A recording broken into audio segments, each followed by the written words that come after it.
Guys, good morning.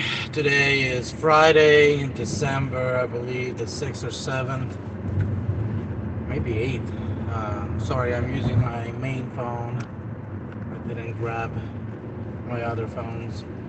I went out to see how the roads are, needed to buy shoes, and now I'm kind of, going to Lancaster from Stanford, trying to see how's the road, because I scheduled myself at 4 o'clock at Costco to get a flat tire resolved, and I want to make sure that I'm able to do that, to get there, because it's a 55-mile drive. But man, if the road is like this, like right now you guys are seeing, I'm not sure I want to drive, because all I'm going to be doing is driving there, getting the tire resolved, and come back. And I'll be coming back in dark, which means by the time they're done, it's going to be 5, 6 o'clock, which is going to be dark outside. And that's not exactly what I'm excited about. So, yeah. Those are you guys that are in the South. I did listen to the UDM video. I'm personally myself, I lived for 8 years in Florida from 2010 till 2018, until that red tide got really bad in Sarasota, and I had to leave because of the red tide. Let's see what you guys are saying. Hey guys, that's a good point. Roads don't look good. Appreciate you guys commenting. Just make comments short and to the point, because you guys see how the roads are. I do not want to. Hey, what's up? Sorry, having a screen kind of went dark. Having a hard time reading the name. But whoever it is, what's up? So yeah, I'm kind of out. We had probably 10 plus inches of snowfall. Little breeze. It's still flourishing a little. Hopefully by tomorrow we'll get better. I might try, instead of going to Lexington, I might drive in Danville. But again, I do not want to push my luck with that screw in my tire. I have put more rubber cement on it and put it back in. But if it starts leaking air and I get caught and I don't catch it, I'll end up, stuck with a flat, and this is not the best weather to try to, change your tires and drive a donut in this weather either. It's not safe, guys. But there's places that, it's good, like right now, it's dry, but then there's places where it's a compact ice and slush. I live in Kentucky. I guess they don't plow as much here. They kind of more throw salt on our roads and call it good. Now, started talking about Sarasota and kind of got off the topic.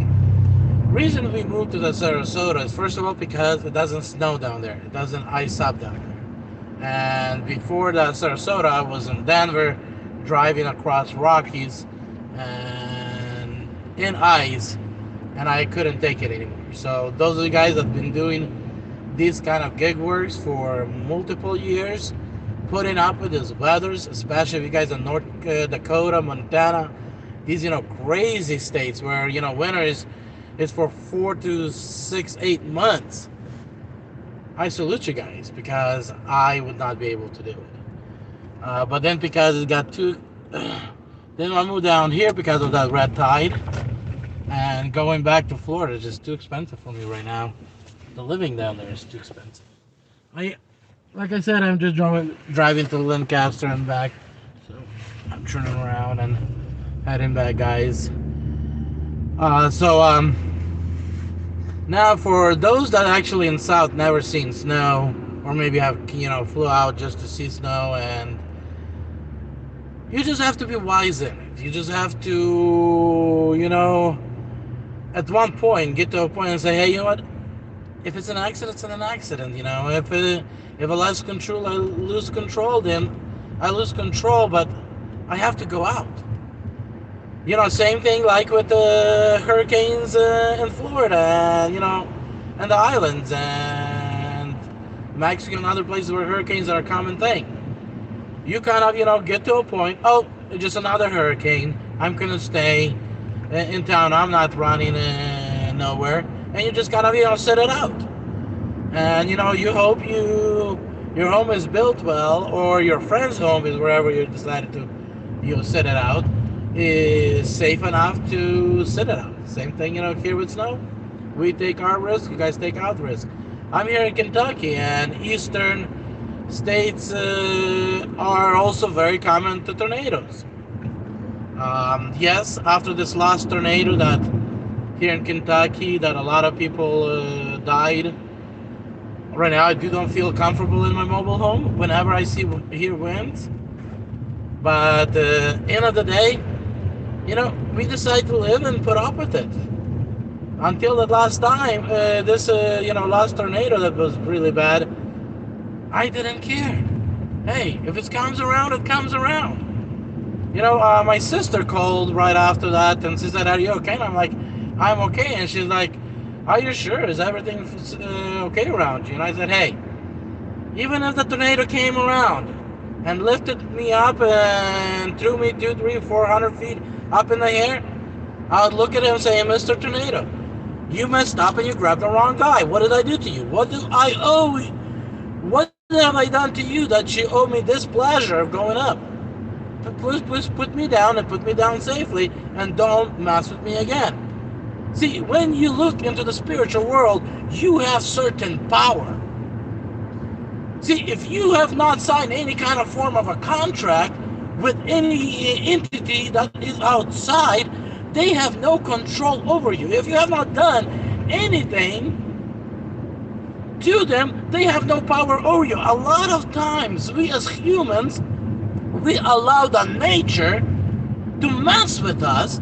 We allow others to mess with us, and at the same time, we do not take control and demand a return. Yes, I know. Some of you might say, "Oh, Slavic, you're preaching religion. You're preaching Christianity," or whatever the religion you might have think of. No. Yes, even though spiritual world is in religion, and some of these things I have learned in religion, but I have studied and experienced this in real life, and I discovered one thing. And that is, devil doesn't exist until you admit that he does exist in your life. And you can say that to whatever it is. That means, even, this nature of nature events that actually happen, these hurricanes, weathers, and all that. Yes, they put us out of commission. Like me, I haven't worked yesterday, and I'm not sure if I want to actually drive today to Lexington to even get the tires, like much more drive to work. But at the same time, we have power, and we can tell certain things to nature, say, "Hey, if you're pissed with someone else, why me? I have not done anything to provoke you to this." And of course, you do want to actually ask yourself, because if we're coming down, that we're putting CO2 in the air, hey, maybe you have done something to provoke. But if you try to do the best you can, you try to drive a vehicle that puts a minimum amount of CO2 in the air, you're trying to, do whatever it takes from you, recycle, etc. You are standing a lot better in front of nature than some other. And nature should have more mercy to you, and you have rights to demand that mercy from the nature. So yeah, I told my sister, if he grabs me and picks me up, I'll meet with him and I'll say, "Hey, on what ground have you had rights to lift me up and calm down and damage my property?" Now, we'll see. I hope I never have to meet the guy face to face when I'm in tornadoes. But those you know, those are part of the things that we live on this earth for. So guys, you know, winter weather is not fun. For those of you guys that are doing it, I salute you guys, especially in vehicles like a Prius, Corollas. Hey, just a simple theory. You get a delivery, and especially where I live, I have a lot of rural areas, and you get to a street that actually you have to go off the street and has not been plowed, and you have to go for, let's say, quarter mile down the street to that house. How exactly are you going to do it? It turns out to be that at this point you're realizing that that delivery never was meant for a small vehicle like a Corolla or a Prius to be delivered. It was meant for a 4x4. But it didn't say in a delivery offer that 4x4 is required. So, you know, it's nice to deliver in Lexington. Most of the 99% of the deliverers are, you know, delivering within the city limits, subdivisions. But what do you do in winter weather when you get a delivery, like I said, and you have to go down the road and it's, let's say, 10 inches of snow and you are not able to deliver? Call DOORDASH and say, hey, my vehicle is just not designed for this kind of road? I'm not sure, guys. What is your guys' opinion and comment? And let me look again at misconception of snow is that it's the snow. It's really about how good they are at removing snow and setting roads. But it is worse in the south middle states. I agree with you because like here in Kentucky, I don't think they plowed it. They just dropped salt on it and that was it. Says it's 44 tomorrow in Kentucky. You should probably take the day off. I wouldn't risk. I appreciate you on that comment. That's a really don't read the chat and focus. Hey, Mort, McFly, guys. This guy here, if you guys are in the chat, definitely check out Mort McFly. I'll also, if I forget, I will put a link to his channel. He did actually something. I did actually, you know, every delivery, put it down. You know, did some reports, and I think it was video number 3, episode 3 on my channel. But he actually went further. He actually broke it down into charts. Those of you guys that love that kind of reports, this is definitely a guy to subscribe to and watch, because my understanding he's continuing doing that. What I started doing in spreadsheet eventually led to the cheat sheet at the episode 27. So you want to start out probably with a 37 and go to episode 27. If you guys have not familiar with the cheat sheet that I created of a hidden tips process, but definitely a guide to check out. Looks like oh, that's the last one. So guys, I just wanted for you guys to see what's in Kentucky. Been going heavy at it since yesterday morning. Look at this trash can. That is the amount of snow just on the top of the trash can lid. You know, plowed snow, because, you know, gas station stuff, they plow.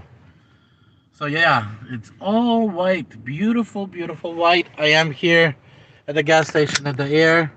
Gonna put in some more air, because I just replaced the screw with the thicker screw, and probably go home and get back on working on the app, because the sooner I can get that app to the testing stage, the sooner I can roll it out and start testing it, and eventually have you guys start working in and getting that app introduced in your areas. And from my point of view, the way I see it, $2.25 base and a $6 base are a big difference.